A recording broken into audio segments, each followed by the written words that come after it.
Hello friends, welcome to நாகுவின் சமையல். நம்ம இன்றைக்கி ஒரு ஒயிட் அல்வா செய்ய போகிறோம். இது வந்து எதை வச்சு செய்ய போகிறோம்னாக்க முள்ளங்கி வச்சு சூப்பராக பால்கோவா மாதிரி அல்வா செய்ய போகிறோம். அது எப்படி செய்கிறதுன்னு இப்போ பார்க்கலாம்.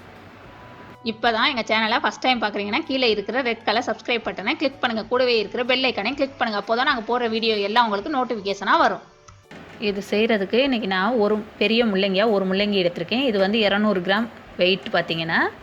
இதுவை நல்லா தோலை சீவிட்டு கழுவிட்டு எடுத்து வச்சுருக்கேன். அது இப்போ சின்ன சின்ன பீஸாக கட் பண்ணிக்கலாம். ஸ்லைஸாக இந்த மாதிரி சின்ன சின்னதாக ரவுண்டாக நான் வந்து கட் பண்ணிட்டேன்.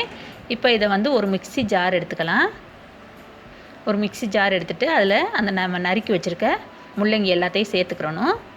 சேர்த்துட்டு அதோட ஒரே 1 டம்ளர் அளவுக்கு தண்ணி ஊற்றுங்க. பச்சை தண்ணி தான் நான் ஊற்றுறேன், வெந்நீர்லாம் கிடையாது. தண்ணி ஊற்றிட்டு இப்போ இதை வந்து நல்லா நைஸாக பேஸ்ட்டாக அரைச்சி எடுத்துகிட்டு வந்துடணும். இப்போ பாருங்கள், நல்லா நைஸாக அரைச்சாச்சு. இந்த மாதிரி கட்டி எதுவுமே இல்லாமல் அரைச்சிக்கோங்க. இப்போ ஒரு சட்டி வச்சுட்டு அது மேலே வந்து ஒரு வடிகட்டி வச்சுருக்கேன். வச்சுட்டு நம்ம அரைச்ச அந்த பேஸ்ட்டை வந்து வடிகட்டி எடுத்துக்கலாம். நல்லா ஸ்பூன் வச்சு நசுக்கி விட்டு வடிகட்டிக்கங்க. இப்போ பாருங்கள், நம்மளுக்கு வந்து வேஸ்ட் இந்த அளவுக்கு தான் இருக்குது. ஸ்பூன் வச்சு நல்லா நசுக்கி விட்டோம்னா தான் நம்மளுக்கு வந்து சாறு வந்து முழுசாக இறங்கும். அதில் இல்லைன்னா வெறும் தண்ணி மட்டும்தான் இருக்கும். இந்த அளவுக்கு இப்போ நம்மளுக்கு அந்த சாறு வந்து கிடச்சிருக்கு. நீங்கள் வந்து ஏலக்காய் பொடி நான் வந்து சேர்க்குறதுனால இதில் வந்து ஏலக்காய் போடலாம். அப்படி இல்லைன்னா நீங்கள் வந்து 2 ஏலக்காய் போட்டு இந்த இது முள்ளங்கி அரைக்கையில் அரைச்சிக்கங்க. இப்போ நான் வந்து ஒரு நான்ஸ்டிக் சட்டி தான் எடுத்திருக்கேன். நீங்கள் வந்து நான்ஸ்டிக் சட்டி இல்லைன்னா ஒரு அடிக்கனமான சட்டி எடுத்துக்கோங்க. இப்போ நம்ம அரைச்சி வச்சுருக்க அந்த முள்ளங்கி சாறு வந்து எவ்வளவு இருக்குதுன்னு அளந்து பார்த்துக்கலாம். இப்போ 1 கப் அளவுக்கு இருக்குது எனக்கு அந்த சாறு. அது போகிறதுக்கு 1 டேபிள் ஸ்பூன் அளவுக்கு தான் மிச்சம் இருந்துச்சு. நான் வந்து 1 கப் அளவு தான் எடுத்திருக்கேன். அதுக்கு வந்து 1.5 கப் அளவுக்கு பால் சேர்க்குறேன்னா 1 கப் அளவு முள்ளங்கி சாறு இருந்தால் தான் நீங்கள் வந்து 1.5 கப் அளவுக்கு சேர்க்கணும் பால். இல்லைன்னா உங்களோட சாறு வந்து எந்த அளவுக்கு இருக்கோ அதுக்கு தகுந்த மாதிரி பால் எடுத்துக்கோங்க. இப்போ தான் நான் வந்து அடுப்பை வந்து ஆன் பண்ணுறேன். அந்த ரெண்டையும் மிக்ஸ் பண்ணி வச்சுருக்கோம்ல, அந்த கலவை வந்து அடுப்பில் வச்சாச்சு. இப்போ நான் வந்து ஸ்பேச்சுலா தான் எடுத்திருக்கேன். ஸ்பேச்சுலா வச்சுட்டு கிண்டி விட்டுக்கலாம். மீடியம் ஃப்ளேமில் தானே வச்சுக்கோங்க. அப்படி இல்லை ஹை ஃப்ளேமில் வச்சிங்கன்னா நீங்கள் பக்கத்துலேயே இருந்து கை விடாமல் கிண்டணும். இப்போ ஒரு க்ளீனான ஒரு பவுலில் ஒன்று எடுத்துக்கோங்க. அதில் வந்து பச்சரிசி மாவு தான் நான் இன்றைக்கி வந்து வறுக்காத மாவு தான் சேர்க்குறேன். 5 டேபிள் ஸ்பூன் எடுக்கிறேன். உங்கள்கிட்ட வந்து பச்சரிசி மாவு இல்லைனாக்கா நீங்கள் வந்து கார்ன்ஃப்ளவர் அப்படி இல்லைனாக்கா கோதுமை மாவு கூட யூஸ் பண்ணிக்கலாம். நான் வந்து இது முள்ளங்கி அல்வாங்கிறதுனால ஒயிட் கலரில் வரணுங்கிறதுக்காக நான் வந்து பச்சரிசி மாவு தான் எடுத்திருக்கேன். 10 ஸ்பூன் அளவுக்கு தண்ணி ஊற்றிக்கலாம். பச்சை தண்ணி தான் ஊற்றுறேன். நீங்கள் வந்து 5 ஸ்பூன் அளவுக்கு மாவு எடுத்துக்கோங்க. 10 ஸ்பூன் அளவுக்கு தண்ணி ஊற்றிட்டு இந்த மாதிரி கட்டி இல்லாமல் நல்லா கலக்கிக்கங்க. ஏன்னா கட்டி இருந்துச்சுன்னா அல்வா வந்து நம்மளுக்கு கட்டியாக போயிடும். அதனால் கட்டி இல்லாமல் கலக்கிக்கங்க. இந்த ஓரத்தில் வர்ற பால் ஆடையெல்லாம் நீங்கள் வந்து வலிச்சு விட்டுட்டு கிண்டணும். இல்லைன்னா நம்மளுக்கு வந்து கட்டியாக வரும். அதில் இப்போ ஏலக்காய் பொடி சேர்க்குறேன்னா நீங்கள் வந்து உங்களுக்கு ஏலக்காய் ஃப்ளேவர் பிடிக்கும்னா சேர்த்துக்கங்க. அப்படி இல்லைன்னா இது வந்து போடாமல் கூட செய்யலாம். ஆனால் ஏலக்காய் பொடி போட்டோன்னா அந்த முள்ளங்கியோட வாசம் வராமல் இருக்கும். ஏலக்காய் பொடி போட்டுட்டு நம்ம வந்து நல்லா கிண்டி விட்டுக்கலாம்.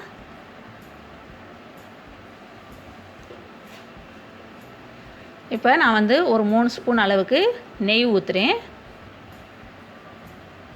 இது வந்து சும்மா நம்ம வீட்டில் எல்லாம் யூஸ் பண்ணுவோம்ல, அந்த ஸ்பூனில் தான் 3 ஸ்பூன் ஊற்றியிருக்கேன் நான் நெய் வந்து உங்களுக்கு வேணுங்கிற அளவுக்கு நீங்கள் வந்து சேர்த்துக்கோங்க. ஒருத்தவங்களுக்கு அல்வாவில் வந்து நெய் நிறையா இருந்தால் பிடிக்கும், ஒருத்தவங்களுக்கு கம்மியாக இருந்தால் பிடிக்கும்.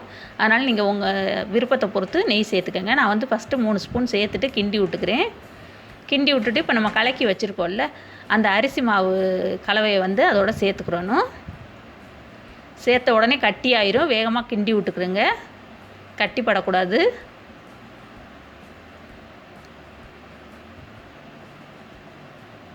இப்போ நான் வந்து 1 கப் அளவுக்கு ஜீனி எடுத்திருக்கேன். இந்த ஜீனியை வந்து 2 தடவை நான் வந்து போடுறேன். ஃபஸ்ட்டு கொஞ்சம் போட்டுட்டு கிண்டி விட்டுக்கலாம். அது கொஞ்சம் கரைஞ்சதுக்கப்புறம் அடுத்தது சேர்த்துக்கலாம்.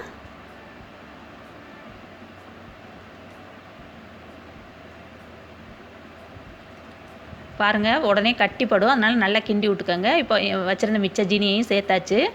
சேர்த்துட்டு கிண்டி விட்டுட்டு நீங்கள் வந்து டேஸ்ட் பார்த்துக்கோங்க. உங்களுக்கு வந்து இனிப்பு பத்தலைனாக்கா இன்னும் கொஞ்சம் சேர்த்துக்கலாம். ஏன்னா ஒவ்வொருத்தவங்களுக்கு இனிப்பு கூடுதலாக வேணும், ஒவ்வொருத்தவங்களுக்கு கம்மியாக வேணும். அதுக்காக அவங்க விருப்பத்தை பொறுத்து சேர்த்துக்கோங்க. எனக்கு வந்து இன்னும் கொஞ்சம் வேண்டியதாக இருக்குது. அதனால் நான் வந்து இன்னும் ஒரு 1/4 கப்பு சேர்க்குறேன் ஜீனி. சேர்த்துட்டு இன்னொருக்கா டேஸ்ட் பண்ணி பார்த்துக்கோங்க. நீங்கள் நாங்கள் வந்து இனிப்பு வந்து அதிகமாக சாப்பிடுவோம், அதனால 1/4 கப்பு எனக்கு வந்து பத்தலை, இன்னொரு 1/4 கப்பு போடுறேன்னா 1.5 கப்பு போடுறேன். நீங்கள் வந்து உங்கள் விருப்பத்துக்கு தகுந்த மாதிரி சேர்த்துக்கங்க. இப்போ மொத்தத்தில் இதில் வந்து 1.5 கப்பு ஜீனி சேர்த்துருக்கேன். நான் சேர்த்துட்டு நல்லா கிண்டி விட்டுக்கணும். இப்போ இன்னும் ஒரு 2 ஸ்பூன் நெய் சேர்த்துக்கிறேன்னா, ஏன்னா நெய் விட்டு விட்டு கிண்ட கிண்ட தான் நம்மளுக்கு வந்து அந்த அல்வா வந்து நல்லா சுருண்டு வரும். இப்போ பாருங்கள், கலர் கொஞ்சம் மாறி இருக்குது. நல்ல வெள்ளை கலராக இருந்தது, இப்போ கொஞ்சம் கலர் மாறி இருக்குது பாருங்கள், பால்கோவா மாதிரி வரும் இது. இப்போ ஒரு 2 ஸ்பூன் நெய் போடுறேன்னா, இது வந்து ரொம்ப டைம் ஆகும் இந்த அல்வா செய்கிறதுக்கு. நீங்கள் வந்து வேக விடாமல் செஞ்சிங்கன்னா அந்த முள்ளங்கியோட வாசம் வந்து நம்மளுக்கு அந்த அல்வாவில் வந்துக்கிட்டே இருக்கும். அதனால் நீங்கள் வந்து நல்ல டைம் வந்து ஆகுதேன்னு சொல்லிவிட்டு அவசரப்பட்டு எடுத்துடாதீங்க. நல்லா வேக விடுங்க. அப்போ தான் நம்மளுக்கு நல்ல மணம் வரும். அந்த அல்வாவோட அந்த முள்ளங்கியோட மணம் போயிட்டு அல்வாவோட மணம் நல்லா வருது. அவ்வளோ ஒரு சூப்பரான மணம் வந்துச்சு. இப்போ பாருங்கள், கொஞ்சம் சுருண்டு வந்திருக்குது. இப்போ நான் வந்து நட்ஸு போடுறேன். பாதாம் பிஸ்தாவும் தான் நான் இன்றைக்கி போடுறேன். நீங்கள் வந்து கிஸ்மிஸ் வேணும்னா கருப்பு கிஸ்மிஸ் பழம் போட்டிருக்கிறதுனா போட்டுக்கலாம். ஏன்னா இதில் வந்து அழகாக தெரியும். நான் வந்து இன்றைக்கி வந்து முந்திரி பருப்பு போடலை. முந்திரி பருப்பு வெள்ளையாக இருக்கும், இந்த அல்வாவும் வெள்ளையாக இருக்கிறதுனால அது வந்து அந்தளவுக்கு தெரியாதுன்றதுனால நான் முந்திரி பருப்பு சேர்க்கலை. வெறும் பாதாம் பிஸ்தாவை மட்டும்தான் சேர்த்துருக்கேன். இப்போ பாருங்கள், நல்லா சுருண்டு வந்துருச்சு. நெய் அப்படியே சுற்றி நெய் வந்து கக்கி வருதுன்னு சொல்லுவாங்கள்ல, அந்த மாதிரி வெளியில் வந்துருச்சு பாருங்கள். விட்டு வந்திருக்கு, அந்த அல்வா விட்டுட்டு நெய் வந்து வந்துருச்சு. இந்த மாதிரி நம்ம வந்து எடுத்து இது பண்ணணும்னா சட்டியில் வந்து ஒட்டாமல் நல்லா சுருண்டு வரணும். அதுதான் அல்வாவோட பதம். இது வந்து கிட்டத்தட்ட 40லேருந்து 45 நிமிஷம் எடுத்துச்சு எனக்கு இந்த அல்வா செய்கிறதுக்கு. பாருங்கள் எவ்வளோ சூப்பராக வெந்து வந்திருக்குதுன்ட்டு. கலரும் மாறி நல்லா பால்கோவா மாதிரி வந்திருக்குது பாருங்கள். சூப்பராக இருந்துச்சு. இந்த மாதிரி ஒரு தட்டில் எடுத்துகிட்டு இந்த மாதிரி கை வச்சு எடுத்து பார்த்தீங்கன்னா அப்படியே உருட்டுற அளவுக்கு வரணும். அதுதான் இதோட பதம், அல்வாவோட பதம். அந்த மாதிரி உருட்டுற அளவுக்கு வந்துருச்சுன்னா நீங்கள் வந்து அடுப்பை வந்து ஆஃப் பண்ணிடலாம். இப்போ நான் அடுப்பை ஆஃப் பண்ணிவிட்டு ஒரு ப்ரெட்டு ட்ரே தான் நான் இன்றைக்கி எடுத்திருக்கேன். அதில் தான் கொஞ்சம் நட்ஸ் போட்டு வச்சுருக்கேன். அதில் நம்ம வச்சுருந்த அந்த அல்வா இதுவை வந்து சேர்த்துடலாம். உடனே சூடோடே கொட்டிடுங்க, ஆற விட்டுறாதீங்க. கொட்டிட்டு அதை வந்து லெவல் பண்ணி விட்டுக்கணும். ஒரு ஸ்பூன் வச்சு கூட நீங்கள் வந்து தடவி விட்டுக்கலாம்.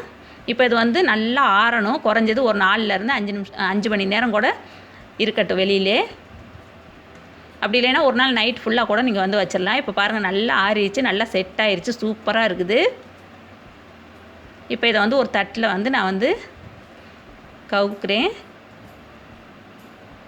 பாருங்கள் எவ்வளோ சூப்பரான அல்வா ரெடி ஆயிடுச்சுன்ட்டு. நம்ம வீட்டு செல்ல குழந்தைங்களுக்கு நம்மளே இந்த மாதிரி விதவிதமாக அல்வா செஞ்சு கொடுக்கலாம். நம்ம சேனலில் நிறைய அல்வா ரெசிபி இருக்குது.